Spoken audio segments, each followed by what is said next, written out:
भोगवती नामक नगर में राजा रूपसेन राज करता था।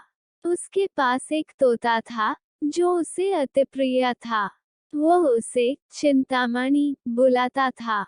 प्रायः वह अपने तोते से भविष्य के विषय में प्रश्न किया करता था।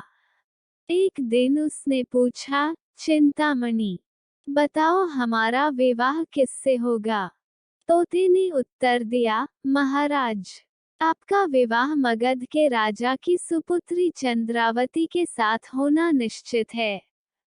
राजा ने जब ज्योतिषी को बुलाकर इस संबंध में चर्चा की, तो उसने भी यही बताया कि महाराज रूपसेन की पत्नी मगध की राजकुमारी चंद्रावती ही होंगी। उधर मगध देश की राजकुमारी चंद्रावती के पास एक मैना थी, जिसका नाम मंजरी था।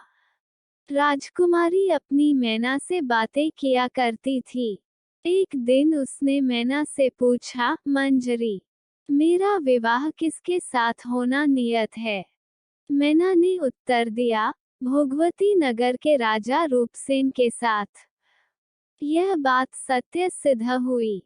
कुछ माह पश्चात दोनों का विवाह हो गया और चंद्रावती भोगवती नगर की रानी बन गई। वो अपनी मैना साथ लेकर आई और उसे राजा के तोते के साथ एक ही पिंजरे में रख दिया गया। कुछ दिन तक तो तोता और मैना प्रेमपूर्वक रहे, किंतु एक दिन दोनों में झगड़ा हो गया। मैना कहने लगी, पुरुष पापी, अधर्मी और धूर्त होता है।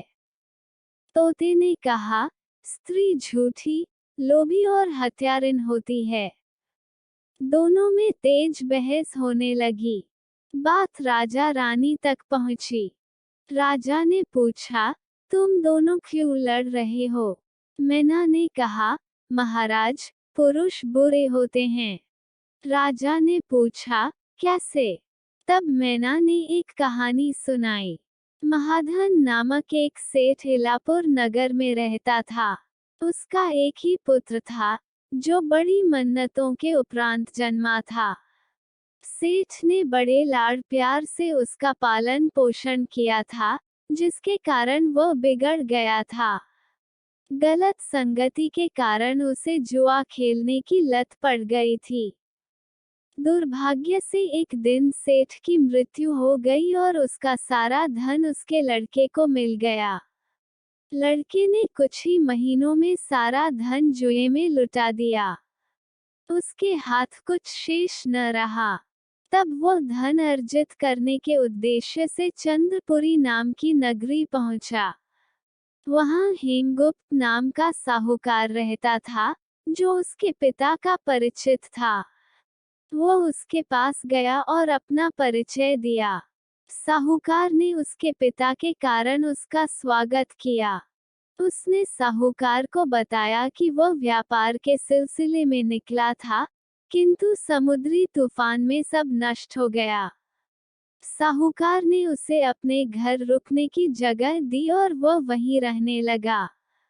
साहूकार की एक पुत्री थी, जिसका नाम रत्नावती था। उसने उसका विवाह उस लड़के के साथ कर दिया। विवाह उपरांत दोनों कुछ माह तक वहीं रहे। फिर एक दिन उन्होंने लड़के के नगर जाने की तैयारी कर ली। साहूकार ने उन्हें ढेर सारा धन देकर विदा किया। रत्नावती बहे गहनों से लदी थी। वे एक दासी लेकर से चल पड़े। कहार डोली उठाए हुए थे, जिसमें रत्नावती बैठी थी। रास्ते में एक घना जंगल पड़ा। लड़के की नीयत धन देखकर पहले ही खराब हो चुकी थी। उसने अपनी पत्नी से कहा, इन सुनसान जंगल में तुम्हारा इतने गहने पहनना ठीक नहीं है। ऐसा करो कि तुम अपने गहने उतारकर एक पोटली बना दो, उसे मैं अपनी कमर में बांध लेता हूँ। रत्नवती ने वैसा ही किया। उसके बाद लड़के ने कहारों को वापस भिजवा दिया और वहां से पैदल यात्रा आरंभ की।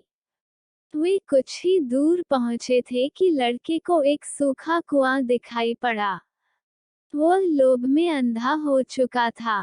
उसने दासी को मार दिया और अपनी पत्नी को कुएं में जिंदा फेंक दिया ताकि वो डूबकर मर जाए। फिर वह सारा धन लेकर अपने नगर चला आया। उधर कुएं में गिरी लड़की चीख पुकार मचाने लगी। एक मुसाफिर वहां से गुजर रहा था। उसने उसकी आवाज सुन ली और उसे कुएं से बाहर निकालकर उसके घर पहुंचा दिया। घर पहुंचकर लड़की ने अपने पिता को सच नहीं बताया। कह दिया कि रास्ते में डाकुओं ने उसने गहने छीन लिए, दासी को मार डाला और उसके पति को अपने साथ ले गए। पिता ने उसे ढांढस बंधाया कि चिंता मत कर, यदि तेरा पति जीवित होगा तो लौट आएगा। उधर लड़का अपने नगर पहुंचा। वहां वह फिर जुए में डूब गया और कुछ ही महीनों में सारा धन लुटा दिया। उसके पास कौड़ी न बची, इसलिए वह फिर धन की आस में अपने ससुराल चला गया। मगर वहां अपनी पत्नी को जीवित देख वह डर गया। तब उसकी पत्नी उसे अपने कमरे में ले गई और बोली, मैंने घर पर कुछ भी नहीं बताया। वे सब ये सोचती है कि तुम्हें डाकू उठाकर ले गए थे। लड़के ने राहत की सांस ली। फिर वो वहीं रहने लगा। उसकी दृष्टि पुनः अपनी पत्नी के गहनों पर थी। एक रात जब वह सो रही थी, तो उसने छुरी से उसका गला काट दिया और उसके सारे गहने लेकर भाग गया। इतनी कहानी सुनकर मैना बोली, राजन, बताओ क्या पुरुष पापी नहीं होता? राजा बोला, पहले तोते की कहानी भी सुन लूं। तोते ने अपनी कहानी शुरू की। कंचनपुर नामक एक नगरी थी, जिसमें सागरदत्त नामक एक सेठ अपने परिवार के साथ रहता था। उसका एक ही पुत्र था, श्रीदत्त। कंचनपुर नगरी से कुछ दूरी पर श्रीविजयपुर नगर था, जिसमें सोमदत्त नामक सेठ रहता था। उसकी जयश्री नाम की पुत्री थी, जिसका विवाह उसने श्रीदत्त से कर दिया। विवाह के कुछ दिन बाद ही व्यापार के लिए श्रीदत्त दूसरे देश चला गया। जयश्री उसकी प्रतीक्षा करने लगी, किंतु प्रतीक्षा करते करते 12 वर्ष व्यतीत हो गए और श्रीदत्त नहीं लौटा। एक दिन जयश्री अपने घर की अटारी पर खड़ी थी। उसे नीचे खड़ा एक रूपवान व्यक्ति दिखाई पड़ा। वो उसे देखते ही मोहित हो गई। उसने उस व्यक्ति को अपनी सखी के घर बुलाया और वहां उससे मिली। उस दिन के बाद से दोनों के मिलने का सिलसिला चल पड़ा। रात में वो उस सखी के घर चली जाती और रात भर वहां उस व्यक्ति के साथ रहकर सुबह अपने घर लौट आती। इसी तरह दिन बीत रहे थे। एक दिन श्रीदत्त लौट आया। उसे देख जयश्री चिंतित हो गई कि वह अब कैसे अपने प्रेमी से मिलेगी। किंतु उस रात थके होने के कारण श्रीदत्त जल्दी सो गया और अवसर पाकर जयश्री अपनी सखी के घर जाने लगी। रास्ते में एक चोर ने उसे देखा, तो सोचा कि इतनी रात में एक अकेली औरत कहाँ जा रही है। वो उसके पीछे हो लिया। उसने देखा कि वह एक मकान में घुस गई है। वो उस मकान की खिड़की से झांकने लगा। जयश्री अपने प्रेमी के पास जाकर सो गईं। दुर्भाग्य से उस दिन उसके प्रेमी को सांप ने काट लिया था और उसकी मृत्यु हो गई थी। जयश्री इस बात से अनभिज्ञ थी। उस घर के आंगन में एक पीपल का पेड़ था, जिसमें रहने वाला एक प्रेत भी यह सारी लीला देख रहा था।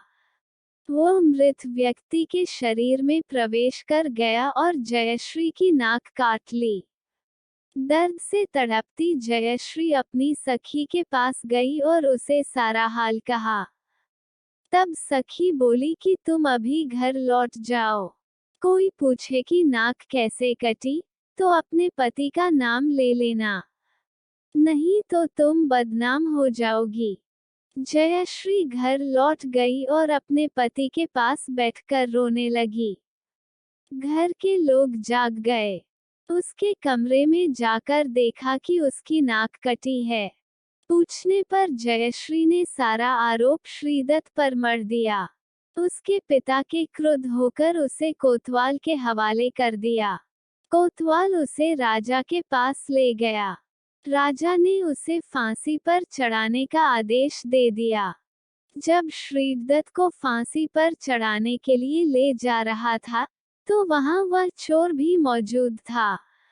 एक बेकसूर को फांसी पर चढ़ता देख उसने सारी बात राजा को बता दी और कहा कि आप उस घर में जाकर वहां मृत पड़े आदमी का मुंह देखिए, उसमें इस स्त्री की नाक होगी।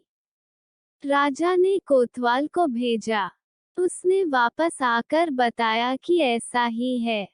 राजा ने जयश्री का सिर मुंडाकर, मुंह पर कालिख पुतवाकर पूरे नगर में घुमवाया।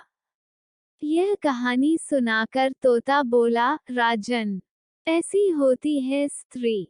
बेताल रुक गया और विक्रम से पूछा, राजन, बता दोनों में ज्यादा पापी कौन है, स्त्री या पुरुष?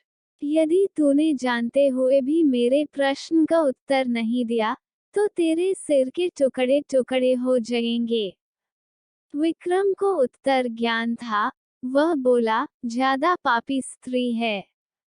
कैसे? बेताल ने पूछा। विक्रम ने कहा, पुरुष कितना ही दुष्ट हो, उसे धर्म का थोड़ा बहुत विचार रहता ही है, किंतु स्त्री को नहीं रहता, इसलिए वह अधिक पापिन है। विक्रम के उत्तर देते ही बेताल ने कहा, तू बोला और मैं चला। और वह उड़कर फिर से मसान में जाकर पेड़ पर उल्टा लटक गया। विक्रम उसके पीछे पीछे गया और पेड़ से उतारकर उसे पीठ पर लादकर चलने लगा। बेताल उसे फिर एक नई कहानी सुनाने लगा।